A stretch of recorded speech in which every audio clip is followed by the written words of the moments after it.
Oh, it is. It is. Donno drop here on this Thursday. I can't believe it's already mid-freaking April. April 13th. That means it's almost NBA playoff time. It is NBA play-in time. And on Tuesday night, the reason why the Heat still have to play another play-in game is we didn't get playoff Jimmy. We got play-in Jimmy. We didn't get the version of Bam Adebayo we needed to get. Instead, Bam made Clint Capella look like Wilt Chamberlain. I didn't come up with that line. My guy Marcos, who I do the Red Hot Hoops podcast, came up with that one. Marcos from the Tobin and Leroy show on WQAM.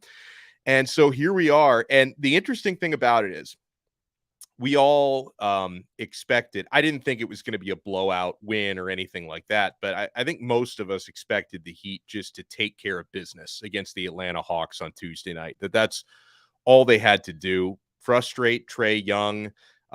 Jimmy put on his Superman cape, hopefully hit some outside shots outside of Kyle Lowry, who was actually surprisingly brilliant. We can get that version of Kyle Lowry again tomorrow night, along with a better version of Jimmy, better version of Bam, then, maybe the Heat can get through and actually your prize. I mean, if you win on Friday night, your prize is you get to face the Milwaukee Bucks in the first round. Good luck with that. But Kyle Lowry took care of his end of the bargain on Tuesday night. Very few others did. So we kind of assumed wrongfully heading into that Hawks game that the Heat could probably squeak out a close win, take care of business, lock up the 7 seed, go up against the Boston Celtics.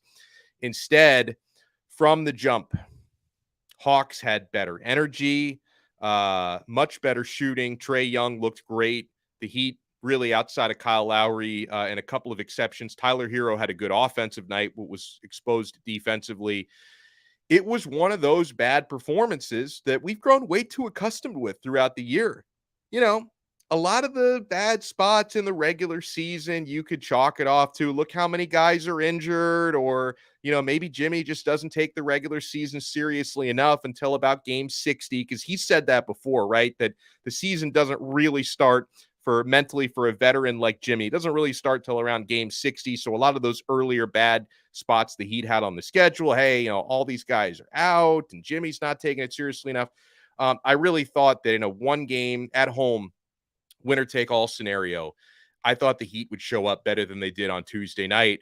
And the crazy thing about this play-in is, even though on Tuesday night you were going up against an Atlanta Hawks team that was, a higher seed than either Toronto or Chicago. Chicago's the team that, ended up winning against Toronto, who you're going to face tomorrow night. Even though you went up against the higher seed already, we all looked at that play-in picture and we said, you know what? Atlanta looks like the most winnable matchup, because what did Chicago and Toronto do regular season? They controlled and throttled Miami throughout the regular season. Maybe you throw that out now that it's like kind of the postseason. I don't know if play-in really counts as playoff, so you can probably throw some of that stuff out. But the Heat was not good against Chicago during the regular season. Very, very tough matchup for Miami. And despite that, I mean, my confidence level, it's very low heading into tomorrow. And, the last time I was on this YouTube channel here on 5 Reasons Sports, it was on Tuesday, a few hours before that Heat Hawks game. I interviewed Ethan Skolnick, 5 on the floor and everything else he does on this network. He runs the network, for goodness sakes. Ethan and I really basically said that if the Heat didn't beat Atlanta, they're probably not going to win the next game either, because Chicago, who you end up getting, and Toronto, both difficult matchups for the Heat this season. And so I was surprised at something. I wake up this morning and I check the odds, check the old sports book this morning, or you shouldn't even be using a sports book. You should be using betteredge.com. This show is brought to you by Better Edge and by Prize Picks. But I checked the odds this morning and I figured, home game, a little more rest. The Heat will probably be favored by, 1.5, 2.5 points. Miami Heat are favored by 5.5 points for tomorrow night. 5.5. Couple things about that just don't make sense. Number one, the Heat haven't beaten a lot of teams by 5 or more points this season, right? Almost every game the Heat played in, period, was a nail biter. Comes down to a final shot or two, win or lose. All these nail biters, anytime you've had a spread of like more than 5.5 points involving the Miami Heat, the favorite never covers, right? The underdog always covers when the Heat are involved, whether that's the Heat or somebody else. So I was really shocked to see the Heat as 5.5 point favorites tomorrow night. And I'll be honest with you. I'm either gonna get my own alternate line on betteredge.com where you're betting against other people. You can pick the line you want, or if I am gonna go with that 5.5 point spread, I would probably lock in Chicago.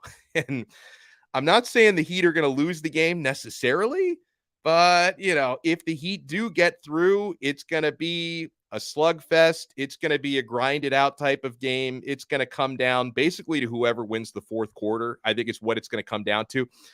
And it's going to come down a lot tomorrow night, I believe, to free throw shooting.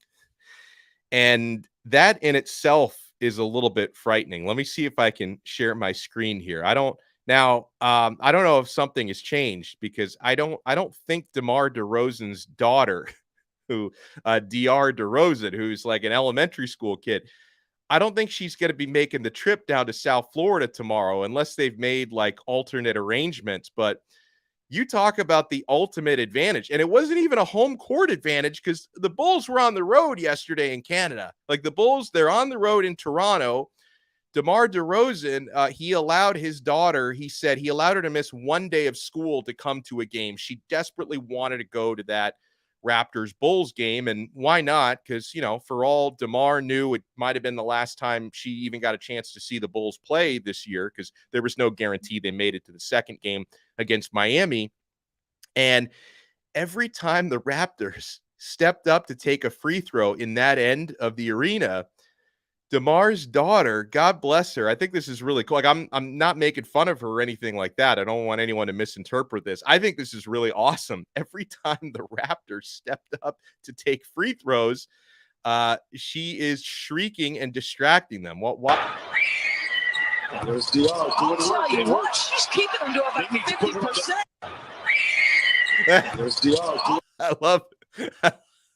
I love the Doris Burke reaction. She's like, I'll tell you what, she's keeping these guys under 50% at the free throw line. The Raptors last night, they missed 18 free throws. That's not normal.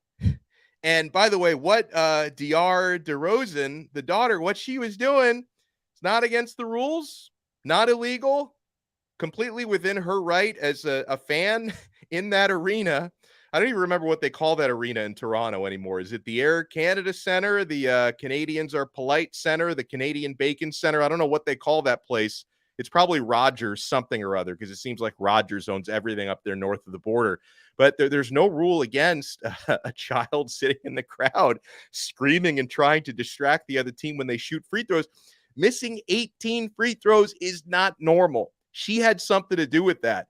I love the comments that DeRozan made after the game where, he like heard the shrieking. I don't think he realized right away that his offspring was producing that noise. So when he figured out it was her, like he wanted to make sure she was okay. Is everything all right up there? And she was just doing her thing, right? I mean, you go on the road and you get a great home court style advantage from that. I think he's raising his daughter right. I got a 5-year-old son. He can shriek bloody murder with the best of them. I'm going to start next year. This is what the Miami Heat were missing this year. This is the reason why the Heat were so mediocre throughout this season. I'm going to get season tickets for next year behind one of the baskets. I'm going to bring my 5-year-old who can shriek with the best of them, and I'm going to unleash my child, let him do his thing. I'm going to let him start yelling, waving his arms, distracting the other team when they shoot free throws. I think that's brilliant. And, unless something has changed here, you guys let me know. And by the way, the live chat is open. If you're watching us on 5 Reasons Sports YouTube, the super chat is open if you want to leave us a little something, but you can chat with us. It doesn't cost anything to chat with us, of course. Let us know if something has changed here because, like DeRozan said it, that he was allowing his daughter to miss one day of school to come to a game. there's school tomorrow, right? I mean, would she be able to get down? Like, would he be able to get her on like a flight or a private jet, like after school tomorrow in Chicago, fly her all the way down to South? I'm pretty sure she's not coming to the game tomorrow. So that's going to be advantage Miami Heat, because honestly, the Bulls, who they were underdogs in the game, and they won the game last night because Toronto missed 18 free throws. DeRozan's daughter, she was the real MVP last night. She was the real MVP. So you guys let me know in the comments your confidence level for Heat Bulls tomorrow night. The more and more that I think about it, the more I think the Heat are going to squeak out an ugly win. I'm expecting a response from Bam. I don't think Bam is going to be as ineffective as he was 2 games in a row. I'm definitely expecting a response from Jimmy. If you just looked at the box score from the other night, you don't realize how bad Jimmy was. 21 points doesn't look bad, but 6 for 19 shooting, that's bad. And getting 9 of your points from the free throw line, and some of those free throws, being honest, were gifts. That was not a good performance by Jimmy. It was a really poor performance by Bam. I'd like to see Lowry do what he did in a positive way 2 games in a row. I think the Heat are probably going to squeak out a close win tomorrow night, but I'm not taking that for granted. I'm not counting my chickens before they hatch, because I also thought the Heat would squeak out a win against the Hawks.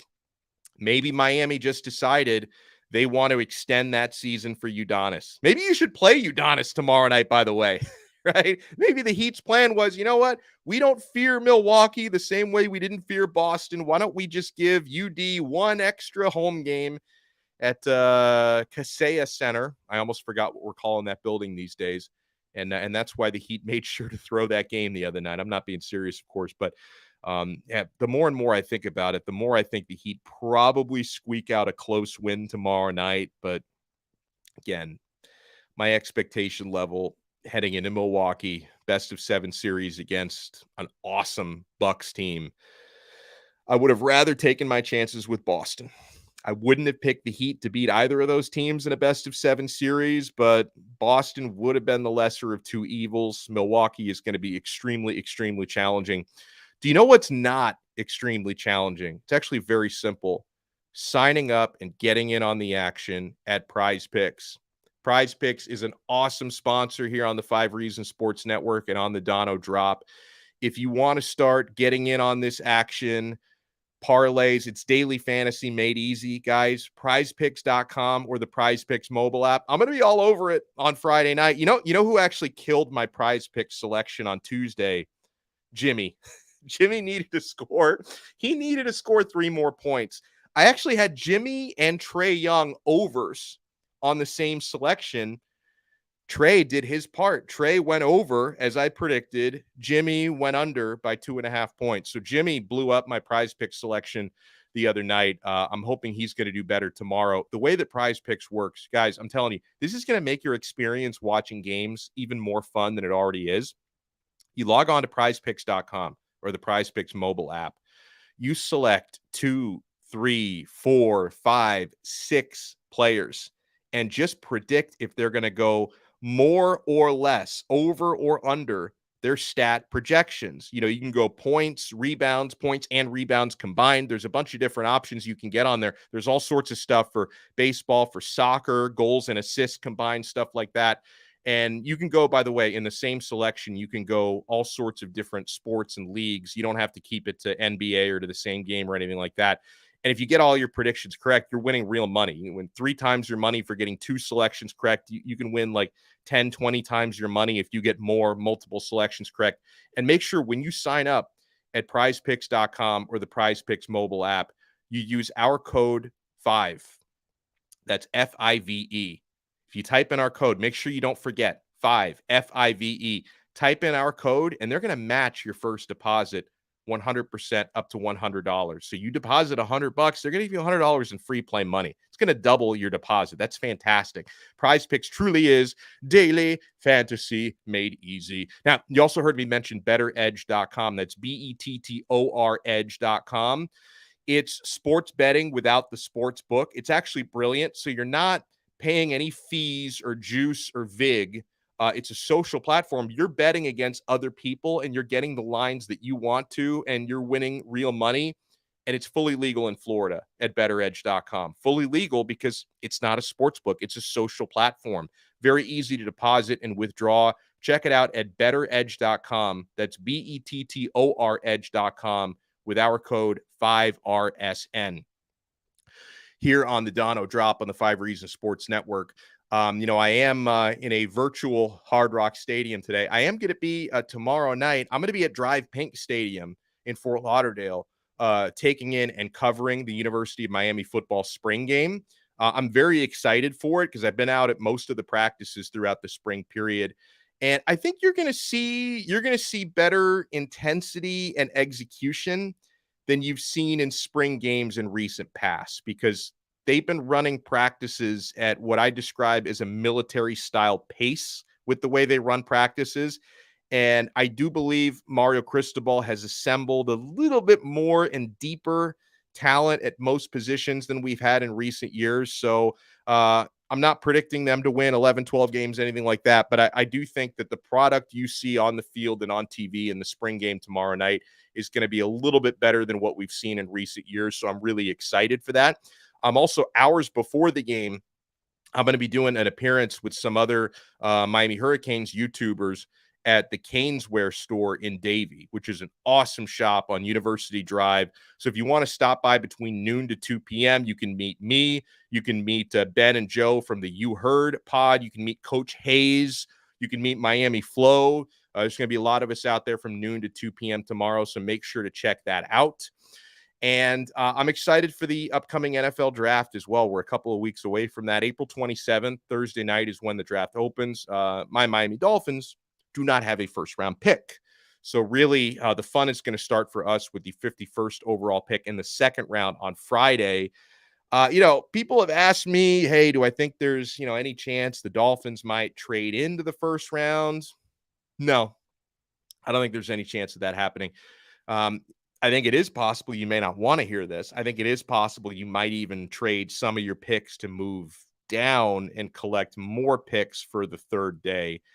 I would not completely rule that out. So I think if there are any sort of deals or trades made, I think it's more likely you trade down and acquire more picks than trade up and acquire a better position. I mean, maybe you might work out a deal where you trade up a few spots higher into the second round if there's a player like maybe a tight end or an offensive tackle who you really covet in that second round that you're trying to grab. But I don't really see any scenario where the Dolphins would trade into the first round.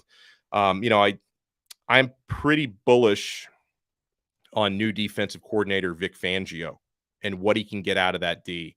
Miami's D, for what they have personnel-wise, and I know you had some big-time injuries in the defensive secondary specifically last year with Byron Jones being MIA for the entire season and Xavier Howard missing some time. And even times when he was playing through a groin injury. You had some other injuries in the front seven as well. So it was far from kind of a finished product with what you saw on D for the Dolphins last year. But I still thought that they underperformed. And heck, if they didn't underperform, Josh Boyer, the defensive coordinator, would probably still be here. He never would have gotten fired. So you bring in Fangio, who has basically had top 10, if not better than top 10 defenses his entire career as a coordinator and even a head coach in the National Football League. You wouldn't describe his tenure with the Denver Broncos as head coach. You wouldn't describe that as a successful head coaching reign, but their defense was legit while he was there. It was the offense that was the problem, not with the defense. And I was listening to comments made from Brian Baldinger from NFL Network, former NFL player as well. And, he made some good points when you talk about some of the hallmarks of Fangio's defense, how they really emphasize forcing turnovers and how much success his Ds have had with takeaways. He can see the Dolphins having good personnel like they have. You think about guys that fly to and around the football, like, Andrew Van Ginkel, and having someone like Christian Wilkins in that defensive tackle spot, who's one of the best players in the NFL, period. How he thinks, and Xavier Howard has got a nose for the football. That guy is forcing takeaways and turnovers left and right. So he thinks the Dolphins can really benefit from that. But he talked about a couple of individuals And not to say this player hasn't started to break out already, because he had good moments at the end of the 2021 season and then was good for the most part, really good in 2022. Jalen Phillips. Baldy identified Jalen Phillips of the U as someone who can really, really break out and just feast on this Vic Fangio defense. And then another one I think we all have to watch out for. There's a reason why the Dolphins traded first round picks for this guy. You could say he didn't really live up to it second half of last year, and that's Bradley Chubb. Bradley Chubb. Now, the argument for how good Chubb was last year, and I think it's definitely worth a note when you actually kind of ran through these games with a fine-tooth comb, he wasn't putting up a lot of personal stats. Like, he wasn't putting up a lot of the stuff that shows up in the box score, but he was taking so much attention from opposing offenses and opening things up for guys like Jalen Phillips to feast and making life easier for other players on that defense, that was some of the impact that Chubb had last year once the Dolphins acquired him. But Bradley Chubb is a guy who's waiting to break out in aqua and orange, and he's someone who has played for and thrived under Vic Fangio before. So if there's anybody who can really unlock Chubb's individual impact on this defense, I would expect Fangio to be the guy to do that. And that's all just on the defensive side of the football, right? Because on offense, you know what they're capable of. You know what they're capable of when you have a healthy quarterback under center, which is not a guarantee. I did see something about how, like, they're updating the quarterback helmets. Like, are they just going to call that the Tua helmet? Because if they're motivated to change the quarterback helmets, I would imagine what happened to Tua last year was probably one of the motivating factors for that, which is great because you want quarterbacks to be protected. You don't want anyone to have to go through what Tua went through last year with concussions and what we've seen other quarterbacks go through with concussions over the years. Like, you want to make the equipment and thus the game as safe as you possibly can, because I don't want anyone to have to go through that. But if Tua can stay healthy out there and put up consistent numbers, when he's got that chemistry with his receivers and when the offensive line is doing their job, it's one of the 2 or 3 most dangerous offenses in the NFL. One of the most dangerous offenses in the ACC. The chemistry that he already has with Tyreek Hill and Jalen Waddle. And, I like the continuity in the running game. I think it's actually good that they brought back the 2 former San Francisco guys, Wilson and Mostert, from last year. I think that's a pretty good combination in that backfield. So that offense, the key to the offense is Tua staying healthy. The key for the defense is really just seeing whether or not Vic Fangio can unlock their potential. So I would love to see if Jalen Phillips can be a guy that really steps up. Looking forward to the draft. I know we're going to have a lot of, when is that, 2 weeks from now? Yeah, 2 weeks from now. Exactly 2 weeks is the first round. I'm sure we're going to be doing a lot of stuff here on the 5 Reasons Sports Network. I am going to be on that Thursday night before the first round. I'm going to be hosting a draft preview on 560 WQAM. I'm going to be on, probably going to bring on some NFL analysts as guests to break it down. Not only talk about the first round, but we'll definitely talk about the later rounds because, the Dolphins won't be picking in the first round. And I will talk about the Miami Hurricanes players who are expected to be drafted. It's a pretty short list this year. I'm not going to lie to you, but Tyreek Stevenson, defensive back, and Will Mallory, the tight end, who's really been rocking his draft process, combine, pro day. Mallory's been doing a great job. Those 2 guys are going to be drafted probably day 2 and day 3. So I'll definitely be covering them on that Thursday night on WQAM. And I'm actually going to be on QAM tonight and tomorrow morning. Donno never stops working. I hope you know that. I hope you know that I never stop working because I'm going to be on just a quick hour tonight at 6 o'clock. I'm going to be filling in for Dan Day.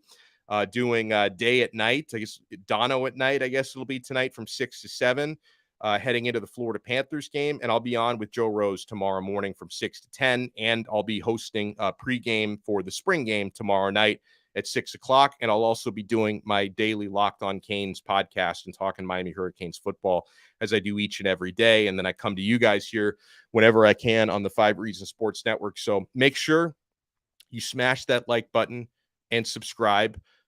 Make sure you support all the great shows here on the 5 Reasons Sports Network. I always learn something from 5 on the floor. I always learn something from 3 yards per carry. And heck, I learn a lot watching Brady's breakdowns. I mean, Brady Hawk, that dude, he's a future coach. Like, whenever Spo is ready to ride off into the sunset, you can slide Brady Hawk right in there, and you're not even going to notice that. It might even be better. You won't notice the difference, or if you do notice the difference, it's going to be even better than before. So smash that like button.